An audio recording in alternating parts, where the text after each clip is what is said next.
Assalomu alaykum do'stlar. Bugun 2025-yil 27-sentyabr ushbu suv filtr apparatimizni Samarqand viloyati Hazora Chordira mahallasiga o'rnatyapmiz va ko'pchilik aytishayotganda ushbu filtrni o'rnatish jarayonini videoga ishlab bering, o'rnatishga ozgina qiyin bo'lyapti deganligi sababli hozir ushbu filtrimizni men sizlarga juda oson qilib o'rnatish jarayonini ko'rsatib beraman. Hattoki ayol kishi ham buni o'rnatishi mumkin. Ko'pgina videolarda aytganman.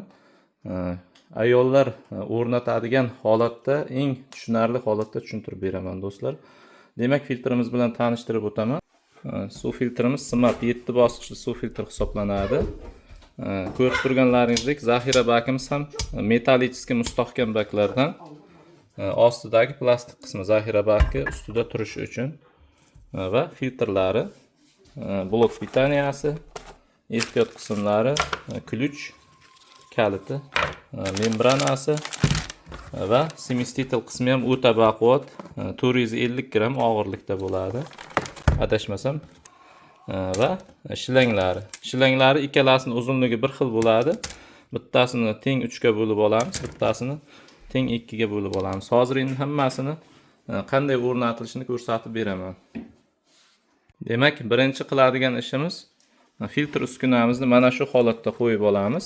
Ya'ni mana bu ekran tarafi bo'ladigan bo'lsa, mana shu holatda va ustki qismini ochishga ko'plar qiynaladi. Bu juda oson ochish. Mana shu arqa tarafidan mana shunday tepaga ko'tarsa ochiladi mana. Bu yoqdan ko'rsataman. Mana yopiq turibdi, mana tepaga ko'tarishdi, yeta mana. Bo'ldi, ochildi.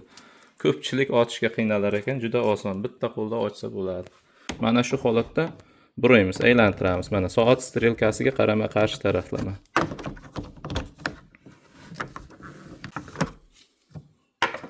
Demak, mana ochib oldik.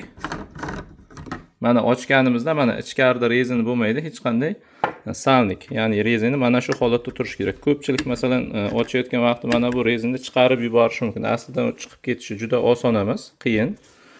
Shu holatda turishi kerak. Agar chiqib ketgan bo'lsa, yana shu holatda mana shu yerga qistirib qo'yasizlar. Yani ikkinchisini ochamiz. Mana ko'pchilik taklif beryapti. Keyingi partiya filtrlaringiz shuni ichida kelsin. Ya'ni mana shu holatda kelsin. Biz faqat chiqarib buni salafanni ochib qaytarib qo'yaylik degan taklifni beryapti va keyingi partiyalarimizda biz hamma filtrlarni ichkariga joylashtirgan holatda yuboramiz. Mijozlarga faqat siz mana shu ustidagi paketini olib tashlab, yana qaytarib qo'yib qo'ysangiz bo'ldi do'stlar. Demak, 4 tala qismini ochib oldik. Birinchi qiladigan ishimiz PPC filtrini birinchi mana shunga joylash bo'ladi. Demak, buni ochib olamiz.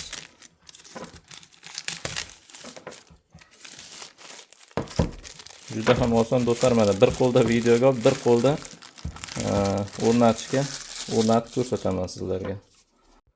Bu filtrda farqi yo'q do'stlar, o'ng chap pas, ya'ni bir xil solinadi. Pasi, tepasi farq qilmaydi. Mana yopildi. Keyinchalik hammasini qopqog'ini bir sira yopib olganimizdan so'ng yaxshilab qotirsak bo'ladi. Ikkinchisiga STO filtrini joylashtiramiz.